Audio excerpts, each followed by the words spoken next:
मौसम अभी जैसे हमने पहले कहा था कि 21-22 के बीच में ये सिस्टम रहेगा। अभी इसका लास्ट लेग मतलब जो इसका रेजिड्यू है वो भी जे.एंड.के के ऊपर है, तो आज शाम तक उसका असर फिर से देखा जाएगा। खासकर हमारे नॉर्थ कश्मीर में जो अभी भी बूंदाबांदी हो रही है, तो ये कल सुबह ही पूरा सिस्टम ओवर हो जाएगा जे.एंड.के के ऊपर से, और कल दोपहर के बाद इंशाल्लाह उम्मीद यही है 28 तारीख तक मौसम 100% ड्राई रहेगा। जो मुसाफिर हैं जो जो जम्मू जाना चाहते हैं, जिनको करना केरन मसल, उनसे हमारी एक ही रिक्वेस्ट है, जो भी सफ़र करना चाहता है पहले ट्रैफिक एडवाइजरी को देखकर ही अपना सफ़र करे, क्योंकि बालायाला के जो भी गुरेज में है, खासतौर पर साधना टॉप है या जोजिला पास है, इन तीनों टॉपों में खासी अच्छी बर्फ़ आ गई, कम से कम 1 फुट के करीब हर जगह पर है इन टॉपों पे। तो इसलिए ट्रैफिक एडवाइजरी 100% देखकर ही अपना सफ़र शुरू करें।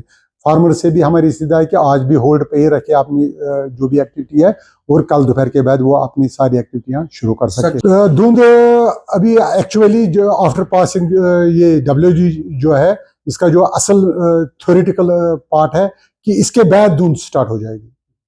एक तो पहली धुंध थी वो वाली धुंध जिसको बिकॉज ऑफ डस्ट थी, तो वो डस्ट अंसुर तो निकल गया, लेकिन अब जिसको हम बोलते हैं रेडिएशन फॉग, क्योंकि क्लियर स्काइनाइटिस होने की वजह से मॉइस्चर अवेलेबिलिटी तो अब है, सुबह के वक्त लो लेवल पे क्लाउड बनने शुरू हो गए, फॉग जिसको हम बोलेंगे, ज़मीन अलॉन्ग मतलब सरफेस ऑफ द अर्थ जो क्लाउड बनेंगे उसी को हम फॉग बोलेंगे। और ये आने वाले दिनों में खासकर जम्मू के मैदानी इलाकों में मॉडरेट टू डेंस फॉग देखने को मिलेगी नेक्स्ट 5 दिन। ये असल में क्लाइमेट वेरिएबिलिटी एक उनसर है कि क्लाइमेट एक जैसा नहीं रहेगा, आपको वेदर एक जैसा हर साल नहीं मिलेगा। 5-6 साल में ट्रेंड बदल जाती है, फिर वही रिपीट हो जाती है।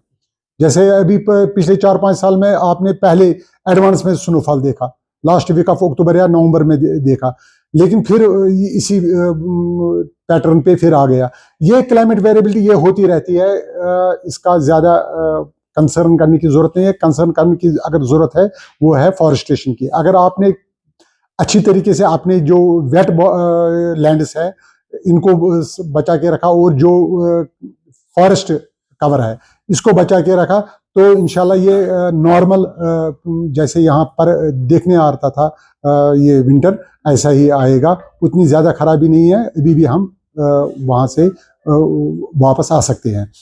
एक दिन के बर्फ से तो थोड़ा फर्क पड़ेगा, लेकिन एक दिन की बर्फ से कोई रिचार्ज उतना मतलब हम इंडिकेशन इस पे कोई हम राय कायम नहीं कर सकते। मेरे इल्म में ऐसा कुछ नहीं है, लेकिन राडार हमारे पास जो राडार नेटवर्क है वो अभी हम 2-3 राडार साउथ में हम एक, और नॉर्थ में एक राडार डेफिनेटली इंस्टॉल करने जा रहे हैं इस साल।